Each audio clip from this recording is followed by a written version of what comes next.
नमस्कार दोस्तों, इकोनॉमिक्स में आप सभी का स्वागत है। जैसा कि आप सब जानते हैं, हम लोग बिजनेस स्टडीज का एक क्रैश कोर्स कर रहे हैं और कल तक हमने स्टाफिंग चैप्टर भी कंप्लीट कर लिया था। तो आज चलते हैं हम अपने नेक्स्ट चैप्टर की तरफ, जिसका नाम है डायरेक्टिंग। तो सबसे पहले हम लोग ये जानते हैं बच्चों की डायरेक्टिंग होता क्या है और इसके क्या इंपॉर्टेंस है।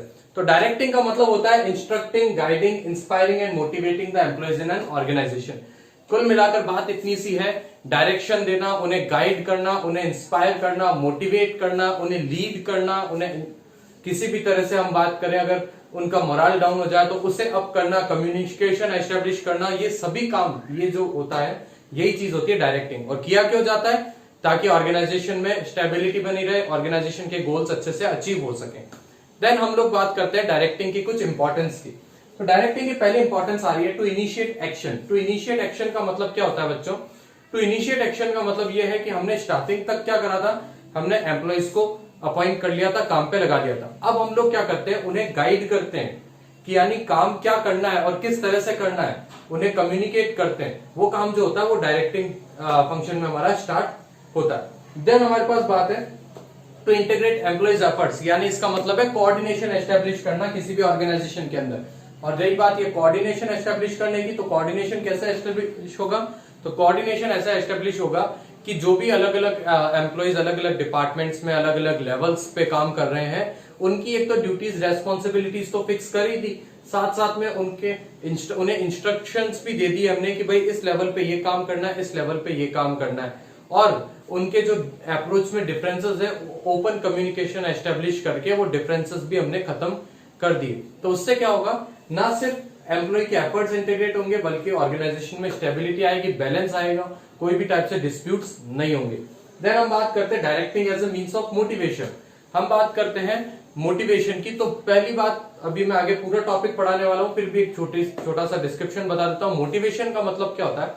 मोटिवेशन का मतलब होता है किसी भी वर्कर से अपनी फुल 100% कैपेसिटी से काम करवाना, उसका जो प्रोसेस है उसी चीज को हम बोलते हैं मोटिवेशन। अब मोटिवेशन कैसे देते हैं हम? फाइनेंशियल, नॉन फाइनेंशियल इंसेंटिव्स को यूज करके, जो भी हम आगे पढ़ने वाले हैं। तो डायरेक्टिंग ही वो फंक्शन है जिसमें मोटिवेशन का एलिमेंट हमारा इंक्लूड होगा। और हमारे पास नेक्स्ट है फैसिलिटेट चेंज। ये बहुत इंपॉर्टेंट है बच्चों।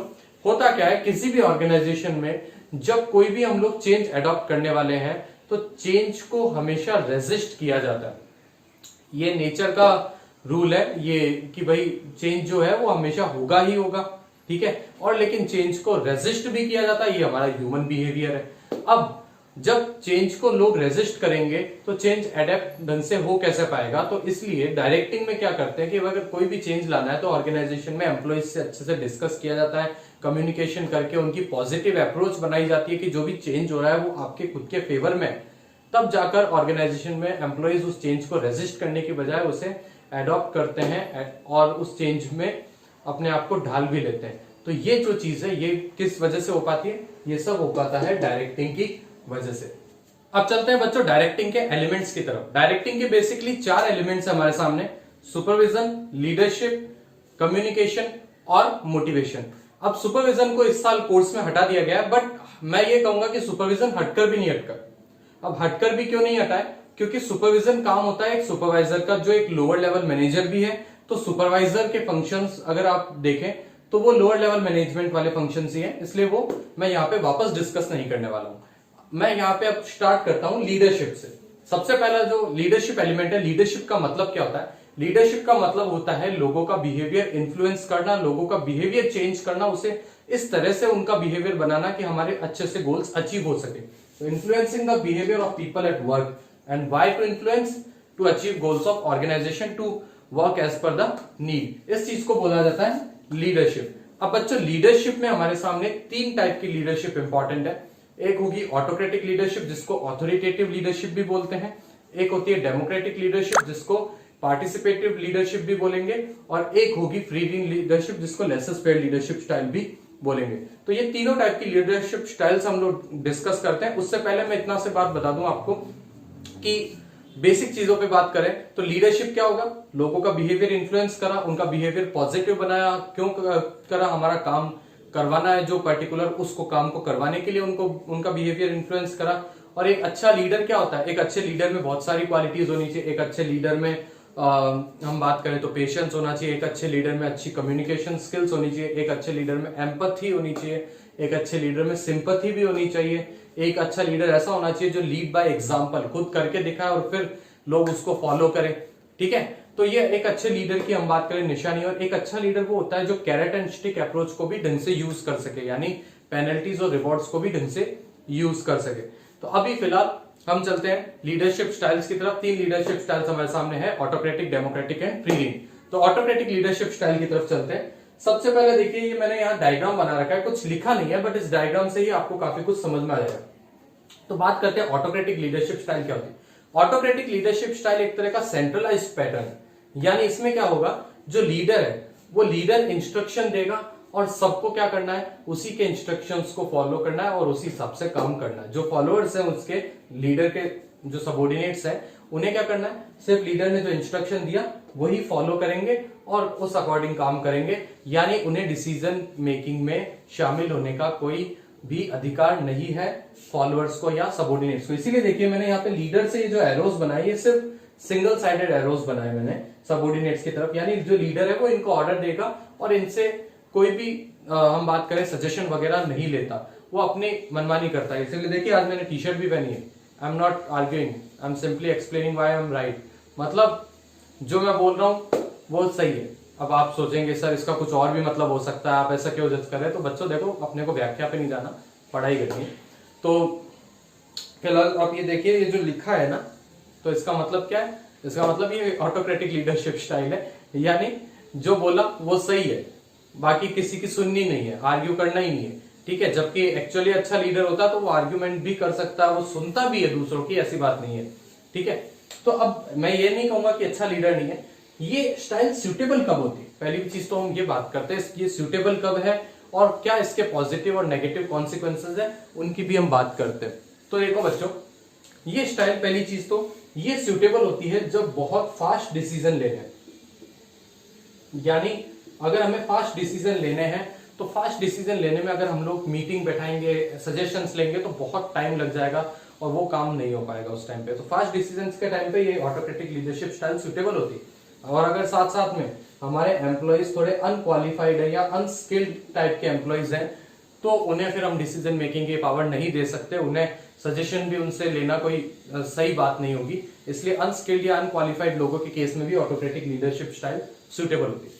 अच्छा, इस ऑटोक्रेटिक लीडरशिप स्टाइल का फायदा भी यही है कि भाई हमारे पास डिसीजन हो जाते हैं और बिल्कुल भी टाइम वेस्ट नहीं होता और कॉस्ट भी हो सकता है कम आए। और कभी कभार अगर लीडर आपका बहुत अच्छा है तो फिर अच्छे डिसीजन भी आएंगे, उसको फालतू का वो किसी दूसरी गलत बातों से इन्फ्लुएंस भी नहीं होगा। बट इसके नेगेटिव पॉइंट्स भी हैं। नेगेटिव पॉइंट्स क्या है कि एम्प्लॉइज से सजेशन ना लेने के कारण हो सकता है एम्प्लॉइज का थोड़ा सा मोरल डाउन हो जाए, उनका सबऑर्डिनेट्स का मोरल डाउन हो, वो मोटिवेशन लेवल उनका थोड़ा कम हो जाए, वो काम करने के लिए उतने इच्छुक नहीं हो। ठीक है, तो और मोरल डाउन होता है तो फिर लेबर टर्नओवर भी इंक्रीज हो सकता है, यानी ऑर्गेनाइजेशन में उनको काम करने में मजा नहीं आएगा तो ऑर्गेनाइजेशन छोड़कर भी चले जाएंगे।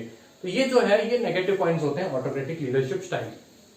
बात करते हैं हम लोग डेमोक्रेटिक लीडरशिप स्टाइल।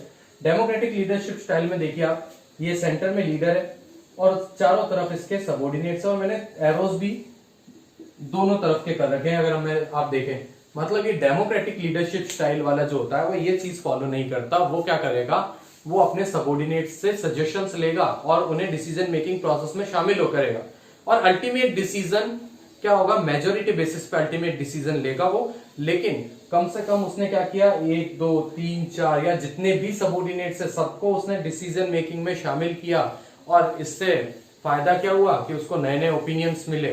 ठीक है, अब ये सूटेबल कब होती है, ये सूटेबल होती है भाई सीधी सी बात है जब आपको आपके जो एम्प्लॉइज वगैरह हैं वो आपके अच्छे खासे क्वालिफाइड है और स्किल्ड है।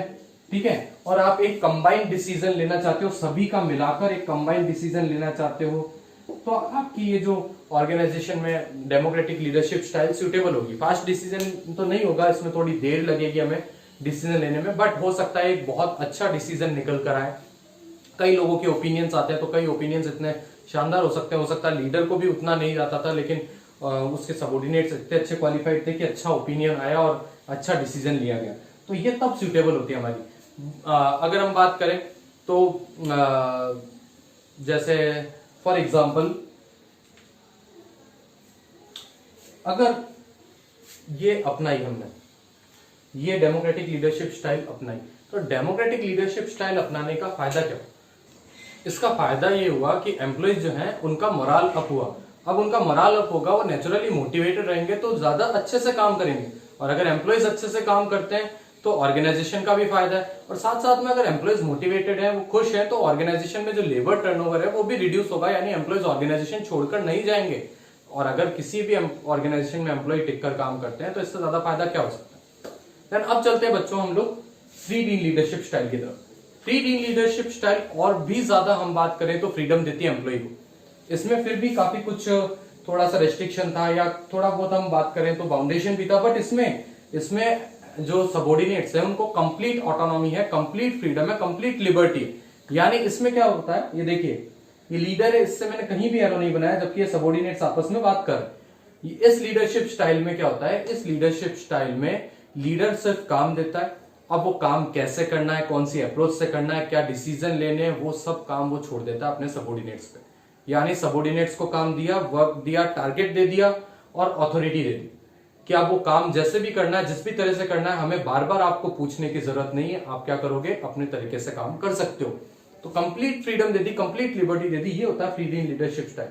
लेकिन ये कब सुटेबल होता है, जब हमारे जो एम्प्लॉइज हैं या हमारे सबॉर्डिनेट्स हैं वो बहुत ज्यादा हाईली क्वालिफाइड हो, तभी ये लीडरशिप स्टाइल हमारी सुटेबल होती है। अब सपोज अगर हम बात करें तो इसके क्या कुछ नेगेटिव पॉइंट हो सकते हैं, क्योंकि इसके पॉजिटिव पॉइंट ज्यादा दिख रहे हैं कि भाई एम्प्लॉइज को अगर हमारे ज्यादा फ्रीडम है तो वो क्या करेंगे, उनका मोरल और अप होगा, वो मोटिवेटेड भी रहेंगे, अच्छे से काम भी कर सकते हैं और डिसीजन भी बहुत फास्ट लिए जाएंगे, क्योंकि किसी से पूछने की जरूरत नहीं है, एकदम ग्राउंड लेवल तक एम्प्लॉय खुद जानता है काम। लेकिन इसका नेगेटिव पॉइंट ये है कि जो जैसे पुराने सबॉर्डिनेट्स है वो तो काम जानते कर लेंगे, नए सबॉर्डिनेट्स को कभी कभार गाइडेंस की जरूरत पड़ती है ना। अब होगा क्या कि यहाँ लीडर की कोई गाइडेंस ही नहीं। इस स्टाइल को अगर तुम देखोगे तो इस स्टाइल में क्या है, लीडर आप कम्युनिकेट कर रहा है, लीडर थोड़ा बहुत गाइड कर रहा है अपने सबॉर्डिनेट्स को यहाँ, लेकिन यहाँ पे क्या, यहाँ कंप्लीट ऑटोनॉमी दे दी तो लीडर की कोई गाइडेंस नहीं मिल पाएगी जो सबॉर्डिनेट्स है उनको। ये एक थोड़ा सा डिमेरिट है। और हम बात करें तो कभी कभार ये भी होता है कि जो सबॉर्डिनेट्स है उनके मन में ऐसा आ जाता है कि लीडर को खुद को कुछ काम नहीं आ रहा, इसलिए वो हमें सारा काम दे रहा है। तो ये जो नेगेटिव फीलिंग आ जाती है, इससे ऑर्गेनाइजेशन में क्या होता है, रिलेशनशिप थोड़ी सी खराब होती है और वर्क ढंग से नहीं हो पाता। ये थोड़े से इसके नेगेटिव पॉइंट्स भी हैं हम हमारे, अगर हम देखें फ्री डीन या लेस स्पेयर्ड लीडरशिप स्टाइल के। तो बच्चों आज हमने देखा डायरेक्टिंग, और डायरेक्टिंग का एक एलिमेंट लीडरशिप हमने आज डिस्कस किया।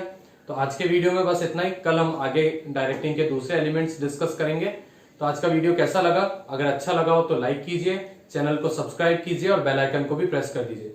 और बच्चों प्लीज कमेंट सेक्शन में आपके जो भी डाउट्स हैं उन्हें पूछिए हमसे, हम कोशिश करेंगे कि आपके सारे डाउट्स क्लियर करें। Thank you.